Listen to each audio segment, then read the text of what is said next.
एक कहावत है कि राजनीति में एक हफ्ता लंबा समय होता है और यदि पूरे 5 साल हो तो समझिए कि एक पूरा जीवन काल। 11 जून 2025 को राजस्थान के दौसा जिले के भंडाना गांव से एक तस्वीर आई जिसमें राजस्थान कांग्रेस के सभी दिग्गज एक साथ एक जगह मौजूद थे। उसमें से एक तस्वीर जिस पर हर एक की नज़र गई सचिन पायलट और अशोक गहलोत की थी। मौका सचिन पायलट के पिता राजेश पायलट की 25वीं पुण्यतिथि का था। 5 साल पहले तस्वीर कुछ अलग थी।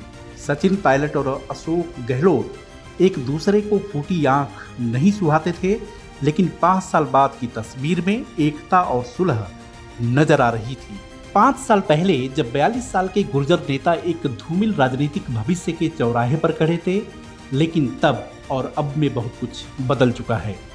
भंडाना से गहलोत और सचिन ने एकता की छवि पेश की, अतीत को भूलने और कड़वाहट को दफनाने की और सब कुछ कांग्रेस पार्टी के हित में आगे बढ़ने की बात कही।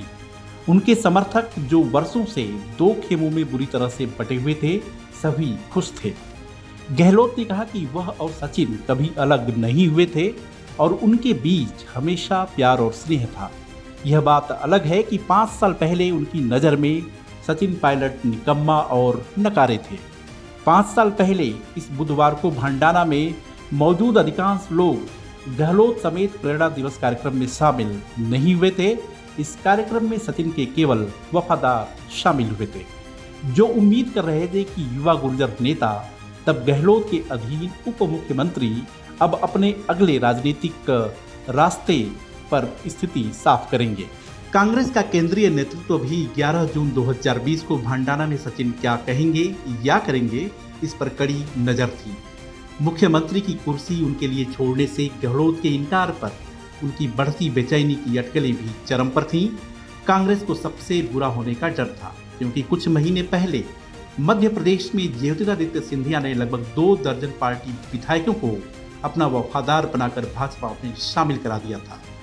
2020 में मार्च के महीने में यदि सिंधिया ने अपने पिता की जयंती का उपयोग भाजपा में शामिल होने के लिए किया, तो क्या सचिन भी अपने पिता की पुण्यतिथि पर कुछ वैसा ही करते? यह सवाल तब भी पूछा गया था। कहते हैं कि राजनीति में जिसने समय को भांपा और उसे समझ लिया, वो सिकंदर है। 2020 में नाकाम बगावत के बाद सचिन पायलट ने हालात को समझा और परखा, शांति से हवा के रूप को भांपा और केंद्रीय नेताओं की कृपा बरसने की उम्मीद में जमीन पर लगे रहे। 2023 का विधानसभा चुनाव का ठीकरा पायलट पर फोड़ा गया, लेकिन वो खामोश रहे। ठीक 1 साल बाद आम चुनाव के नतीजों ने सचिन पायलट की आगे की राह आसान कर दी। 1 दशक के अंतराल के बाद कांग्रेस 2024 के लोकसभा चुनावों के दौरान राजस्थान में न केवल अपना खाता खोलने में कामयाब रही, बल्कि 25 सीटों में से 8 सीटों पर कब्जा जमा लिया। वह कांग्रेस के प्रति प्रतिबद्ध रहे। सचिन ने खुद को रेस का घोड़ा साबित कर दिया और गहलोत, जिन्हें अभी तक लंगड़ा घोड़ा नहीं कहा जा सकता है, शायद वो भी समझ गए हैं कि अब सचिन से लड़ने का कोई मतलब नहीं है।